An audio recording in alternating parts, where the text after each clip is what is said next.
Hello everyone, my name's Joe Lane, and some of you know me, some of you don't. I'm sure some of you knew my father, and he was really the Joe Lane in this area, in this part of Ohio. And a lot of times I tell people that I'm sort of the generic one, but as I've gotten older, maybe I don't seem quite as generic, and I'm the only one they know. So if you know me, I'm going to share with you some things today. Basically, I'm going to talk about the history of Lane Funeral Homes.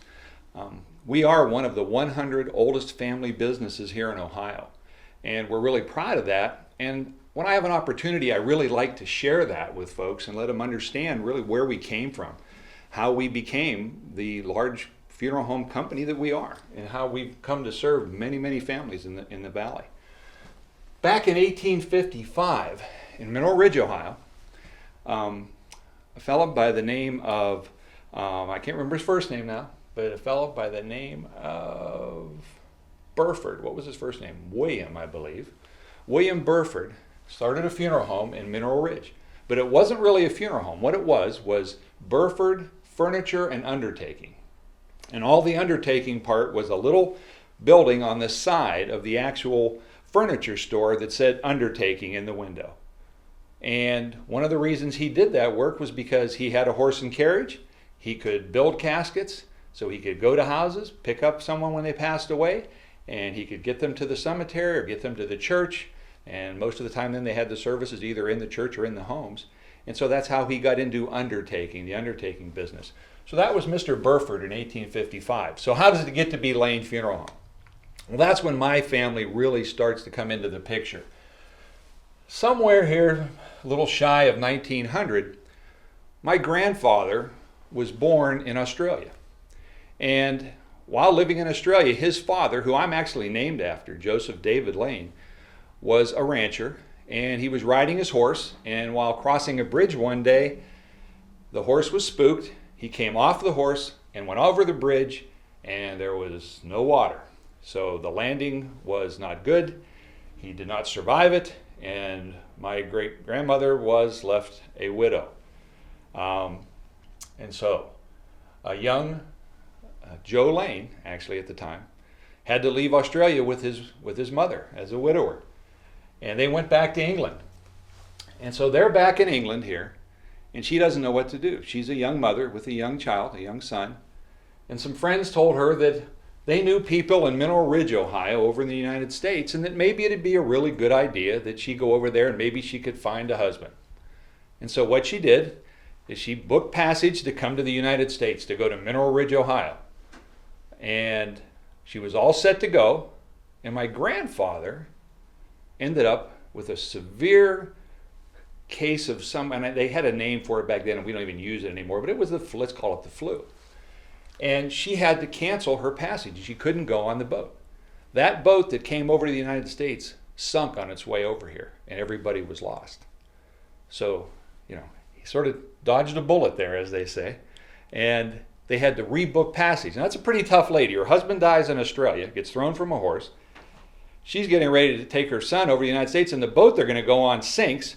But so what'd she do? She just books passage again to come over to Mineral Ridge.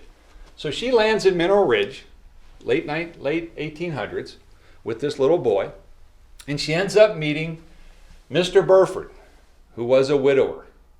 So here's Mr. Burford, who meets Mrs. Lane, and they end up getting married, and he adopts my grandfather. So Joseph Lane is adopted by Mr. Burford, and he goes by Joe Burford Lane. So that's how the Lane family actually got into the funeral home that started in 1855. He was adopted by Mr. Burford, and hence we get into the lineage there. So my grandfather then worked in the family business with the furniture store and the undertaking. And then in the 1900s, when there was the big flu outbreak, and there were a lot of deaths, and he struggled, he got sick, but he survived the flu. But what he had to make a decision about was he going to stay in the furniture business, or was he going to have the undertaking business? And he realized there were so many people that had lost their jobs and lost family members, and they actually owed the furniture store money. And he said, you know what, I'm not going to charge anybody for the furniture. I'm going to let it go. It's been a horrible time in our country's history. So what I'm going to do is I'm going to let that go. They can have their furniture. I'm just going to concentrate on being the funeral home. And that's what he decided to focus on. So the furniture business went away, and it just became Lane Funeral Home in Mineral Ridge.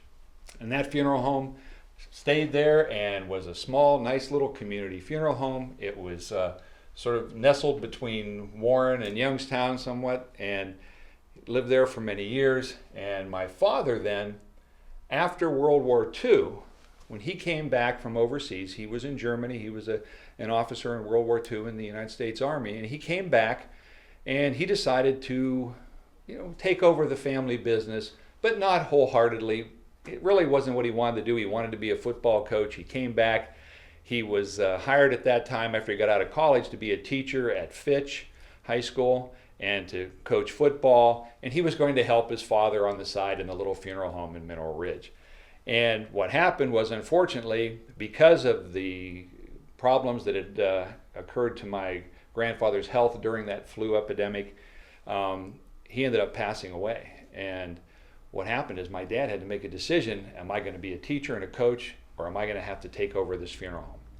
And what he decided was, well, it's the family business, I'm going to do it.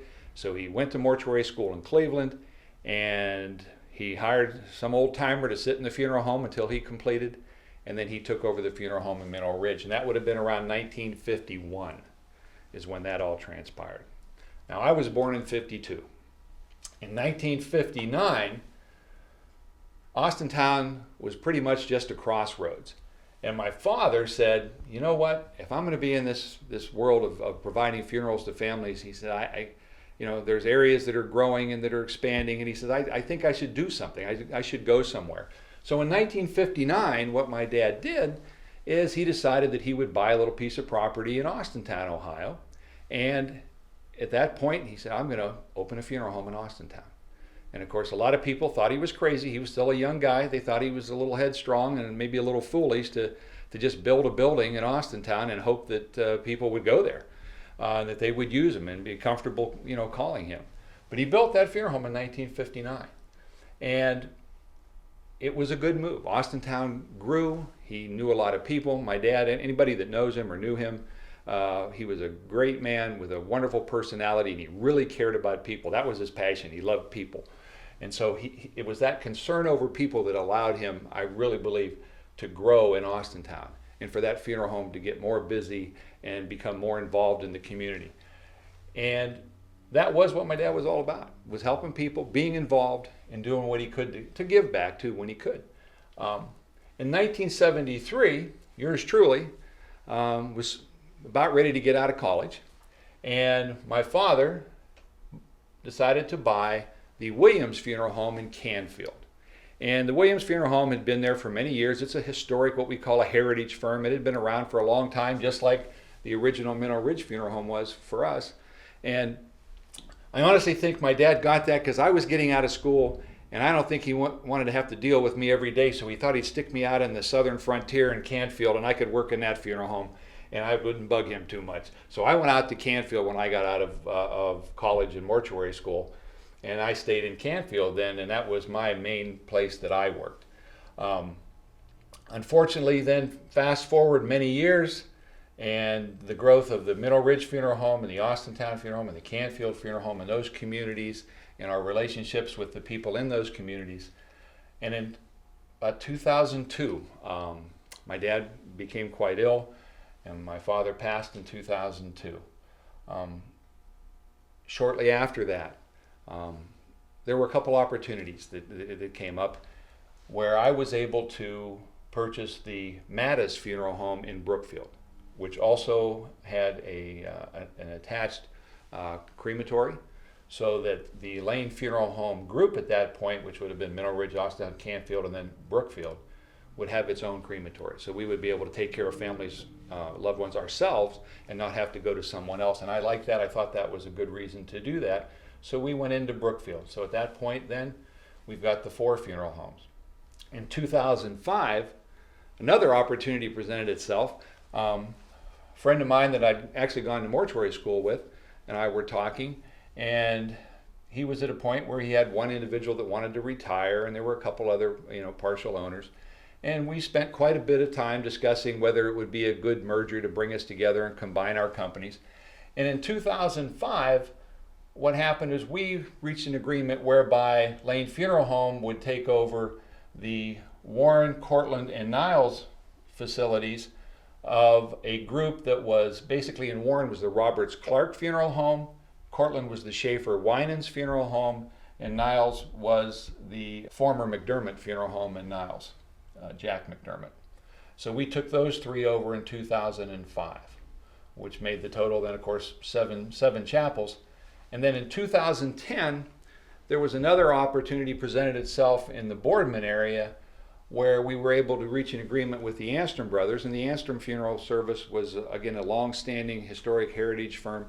And we were able to bring the Anstrom Funeral Home into our group, and we opened our Boardman Chapel, and we call that the Anstrom Chapel, Lane Funeral Home Anstrom Chapel in Boardman.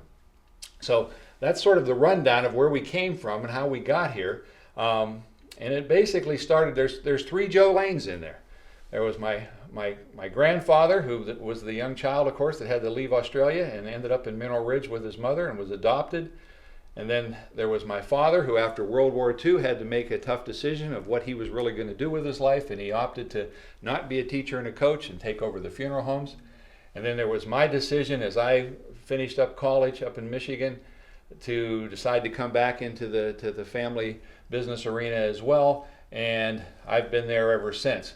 So generationally, we've got quite a few generations in the family that have brought Lane Funeral Homes along, and we have quite a large footprint as far as, if you want to call it that, as far as the area here in Northeast Ohio that we cover. And we're really proud of what we do because we do serve so many families every year.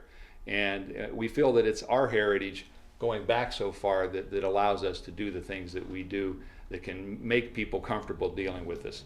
And whether we get bigger in the future is hard to tell, but we're certainly happy taking care of the communities we do now, and we hope that we can continue to do a lot of good quality help for those families in the future.